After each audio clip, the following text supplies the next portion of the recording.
मनोज जरांगे पाटील हे नारायणगडावर दाखल झालेले आहेत।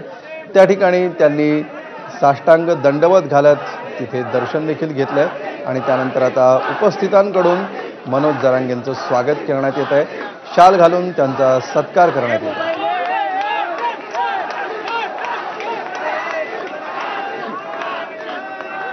मुंबईच्या आझाद मैदानात आंदोलन झाल्यानंतर मनोज जरांगे यांच्यावर उपचार सुरू होते। उपोषणानंतर त्यांच्यावर छत्रपती संभाजीनगरमधल्या रुग्णालयामध्ये उपचार सुरू होते। हे उपचार संपवून ते अंतरवाली सराटीमध्ये दाखल झाले आणि त्यानंतर थेट ते नारायणगडावर दाखल झालेले आहेत। यावेळी त्यांचा सत्कार देखील करण्यात येतो। अधिक माहिती घेऊया आमचे प्रतिनिधी कृष्णा केंडे यांच्याकडून। कृष्णा, कशा प्रकारे या कार्यक्रमाचं नियोजन करण्यात आलेलं आहे? नारायणगडावर या क्षणी नेमकं काय घडतंय? आपण हे दृश्य पाहत आहोत नारायणगडावरची, आणि नारायणगड हे मनोज जरांगे आणि मराठा बांधवांचं श्रद्धास्थान आहे। आणि कुठलीही आंदोलनाची सुरुवात असो की त्याला यश मिळाल्यानंतर ते नारायणगडाच्या चरणी नतमस्तक होण्यासाठी या ठिकाणी पोहोचतात। तसं मराठा आरक्षणाचा मराठवाडा गॅजेटियर लागू केल्यानंतर आज मनोज जरांगे हे नारायणगडावरती पोहोचलेले आहेत। नारायणगडावर विठ्ठल रुक्मिणीचं दर्शन घेतलं, नगरनारायणाच्या समाधीचं दर्शन घेतलं। या परंपरा ज्या आहेत गादीच्या त्या सर्व महंतांचं दर्शन घेतल्यानंतर सध्याचे जे महंत आहेत शिवाजी महाराज यांना यांची त्यांनी भेट घेतलेली आहे। आणि आता आपण पाहिलं तर इथली जे विश्वस्त आहेत नारायणगड मंडळाचे, त्यांनी एक सत्कार केलेला आहे नारायणगडाचे महंत आणि मनोज जरांगे पाटील यांचा, आणि मोठ्या उत्साहात त्यांचं या ठिकाणी स्वागत केलं गेलं। ते लोकांची संवाद देखील साधत आहेत। अमोल, धन्यवाद कृष्णा या सविस्तर माहितीबद्दल। नारायणगडावरून मनोज जरांगे सध्या बोलतायत, तिथलं थेट प्रसारण आपण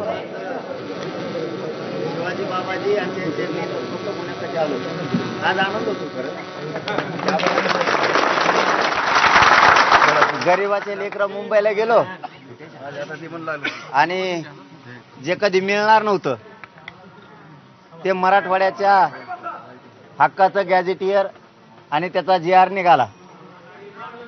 त्यामुळं आपण काळजी करू नका, 100% सगळा मराठवाड्यातला मराठा आरक्षणात जाणार आहे सगळा। आणि मी काय नुसतं भाषण नाही करत, तुम्हाला सिद्ध पण करून दाखवेन, टेन्शन घेऊ नका। याच्या आधी पण म्हणत होते मराठ्याला ओबीसीतून आरक्षण मिळणार नाही, 3 कोटी घातले की नाही तुमच्या साक्षीनं। आता GR मधून 1 फूट नाही, आता निघालेला जो GR आहे त्याच्यातून 1 ठेवत नाही। मराठवाड्यातला राहत नाही, पश्चिम महाराष्ट्रातला राहत नाही। पण आता काही जण जे असतात ना तेवढं डोक्यातून काढून टाकायचं, शिकायचं मराठी। कारण त्यांना असं वाटतं आपण शेतीत काम करतो म्हणजे आपल्याला डोके नाहीत, असा त्यांचा एक गोड गैरसमज आहे। आपल्याला अकलीच नाही, तुला अक्कल होती आता तो काहीच नाही दिलं। आम्ही आमच्या गरिबाच्या पोरं लढलो, आम्ही आमच्या गरिबांसाठी आणलं। आपले लेकीबाळी आपले पोरं सोरं सुखी होतील त्याच्यासाठी आपण सगळ्यांनी एक विचाराने लढाई लढत राहायची। वारंवार लढायची वेळ आली तरी लढत राहायची, टेन्शन घ्यायचं नाही, पण समाजाला मिळून द्यायचं। तुम्हाला धोका कधी आहे?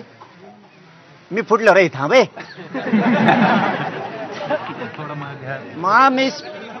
मी स्पीड धरला की ते माय करतो एवढं दुखत इथं माणसं शांत बसलेले तवर बोललं की आवाज जातो, ते मध्येच येतं सगळं इचकून देते।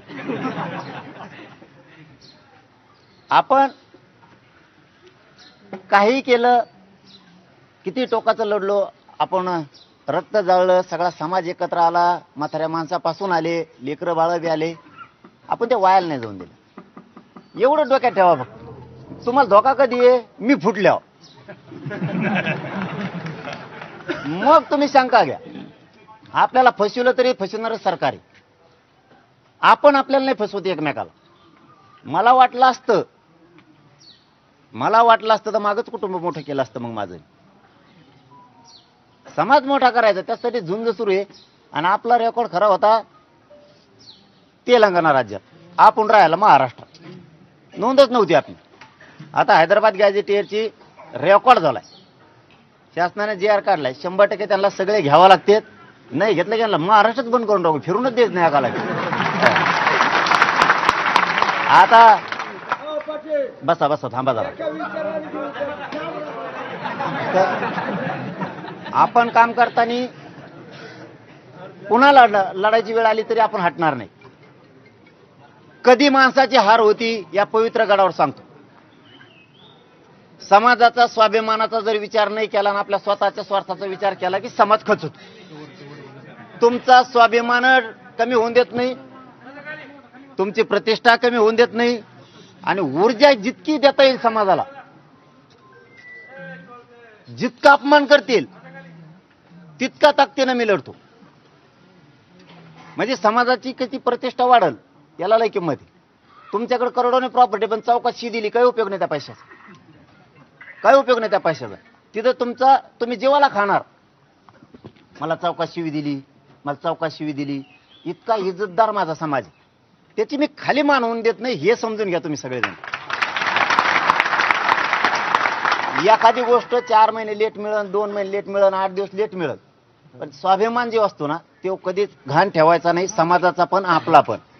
एकदा का मन दुखले ना तर माणूस, आपण एखादे बघा जुन्या काळात म्हणे, एखादा झुरून झुरून मेला म्हणजे त्याचा जर कुठं घाव काळजात झाला तर ते लोकांना बोलून सांगत नाही, काय झालंय म्हणून म्हणत नाही, ते त्यालाच त्याचं प्रतिष्ठेचा अपमान वाटतं की आपण एवढे मोठे असून आपली इज्जत गेली वा. तसं मी समाजाला टप्प्याटप्प्यात का व्हायना विजयच केले, हरून नाही दिलं, विजयच केलं. म्हणजे समाज त्याने उभा राहतो.